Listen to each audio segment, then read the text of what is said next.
Pangsanlibutang ulat. Ang Tanging Diyos na Buhay, April 12. Suratset, Thailand.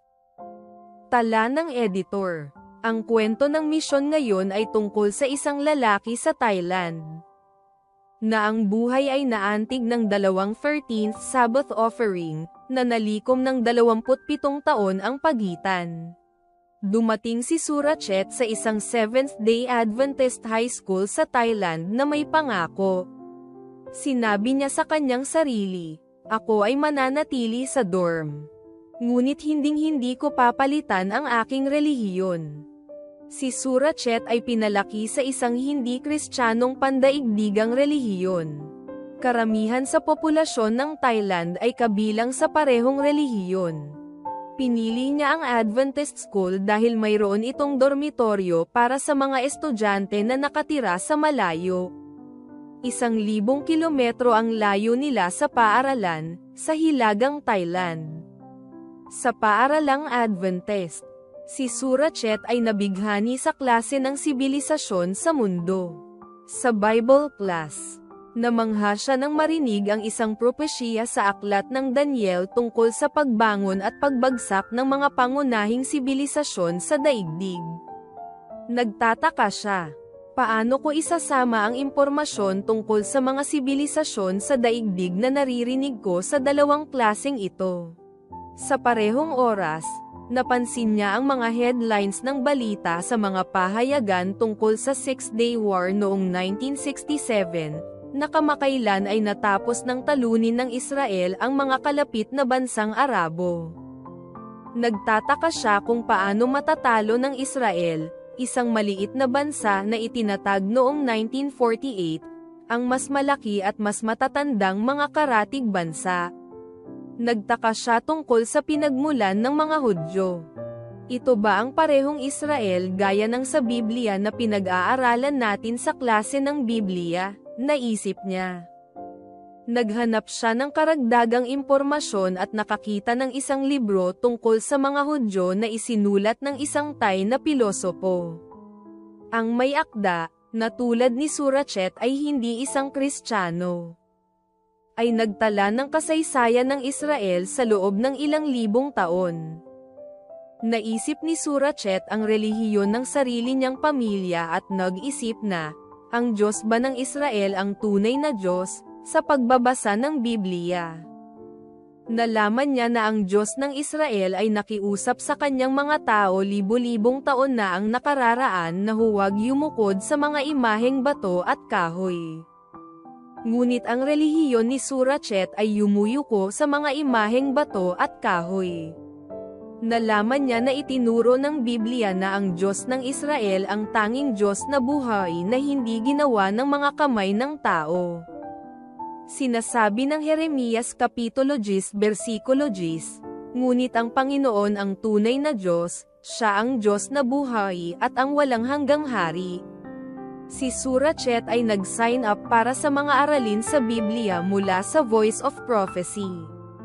Noong panahong iyon, ang Voice of Prophecy ay nagkaroon ng maunlad na presensya sa Thailand pagkatapos tumanggap ng isang gusali sa kabisera ng Thailand, ang Bangkok.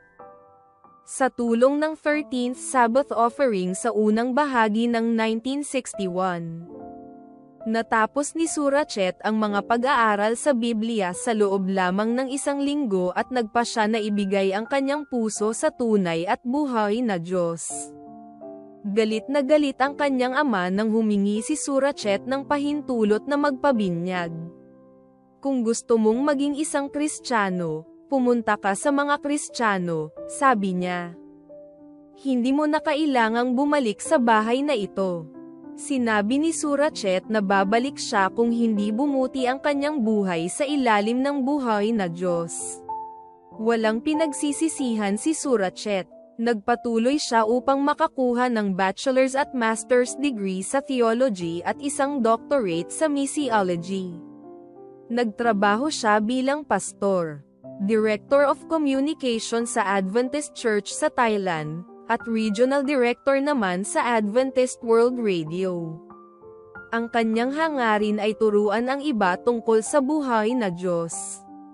Ngayon, nagtuturo siya sa Asia Pacific International University, na ang campus sa Thailand ay itinayo sa tulong ng 13th Sabbath Offering noong 1988. Sinabi niya sa kanyang mga estudyante na ang Kristyanismo ay pumasok sa Thailand mahigit 200 taon na ang nakalilipas. At dumating ang Adventist Church nang magsimulang magbenta ng mga aklat ang isang literature evangelist noong 1906. Ngunit sa kabila ng mahigit 100 taong presensya, ang miyembro ng simbahan ay hindi hihigit sa 16,000 katao, o 0.02% lamang ng populasyon ng Thailand na 71 milyon. Ito ang isa sa pinakamahirap na bansa sa mundo, sabi ni Surachet. Sa ilang lugar, ginagawa ni Satanas ang kanyang gawain sa pamamagitan ng paglaban at pagsalungat. Ngunit dito, ang Kristyanismo ay malugod na tinatanggap, ngunit ang kultural na paniniwala sa mga satanet na ahensya ay malakas. Hindi tayo nakikipaglaban sa laman at dugo. Tayo ay nakikipaglaban sa masasamang espiritu. Tayo ay nakikipaglaban kay Satanas mismo. Kailangan namin ng mas maraming manggagawa sa Thailand. Salamat sa inyong tapat na mga 13th Sabbath Offering na nagkaroon ng malaking epekto sa buhay ng mga taong tulad ni Surachet Insom. Ang Asia Pacific International University kung saan si Surachet ay nagtuturo ay nagbigay ng Kristiyanong edukasyon sa libo-libong mga mag-aaral. Mula noong 1988 ang 13th Sabbath Offering ay tumulong sa pagtatayo ng campus nito. Taon-taon, ang mga estudyante mula sa mga tahanan na hindi Kristiyano ay binibinyagan sa universidad.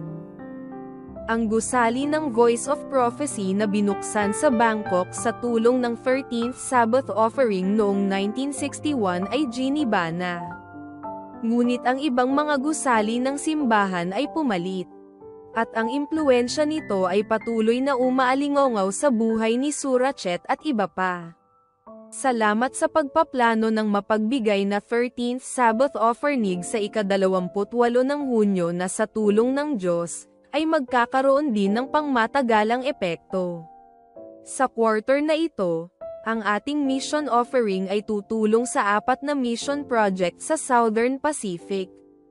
Maging bukas palad po tayo.